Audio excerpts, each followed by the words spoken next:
Po 3 vzporednih in enako dolgih aluminijastih profilih spustimo 3 različne kroglice. Stekleno, leseno in magnetno. Katera kroglica bo najpočasnejša?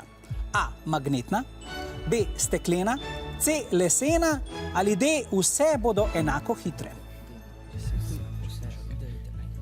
Ni magneten. Magnet, aluminij. Damo leseno. Kdo ima najmanjšo maso od njih? Čas se bo iztekel. 2x C pravite, da bo lesena kroglica najpočasnejša. Ja, Jasna, kako je s tvojimi kroglicami? So dobro pripravljene? Jaz upam, da niso preveč živčne pred veliko tekmo. Če ste kdaj preizkusili pritrditi magnet na aluminijasto ploščo, ste ugotovili, da se ne privlačita.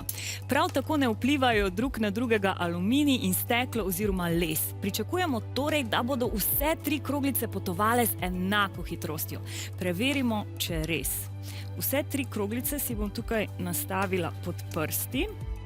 Najprej bom dala leseno, oziroma takole, leseno, stekleno in na koncu še magnetno. Zdaj jih pa na 3-4 zdaj spustim. Ja, vidimo, da gre magnetna precej počasneje kot preostali 2. Če bi bila kroglica pri miru, je aluminij ne bi privlačil, vendar se premika.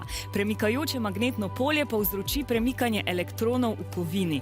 V magnetni kroglici steče električni tok, ki ustvari magnetno polje. To pa nasprotuje magnetnemu polju kroglice in jo s tem zavira. Temu pojavu se reče magnetna indukcija in tak način zaviranja uporabljajo na primer vlakci smrti v zabaviščnih parkih. Pravilen je torej odgovor A, tako da žal ste zdaj zgrešili, ampak naj se vam vse dobro odvije naprej.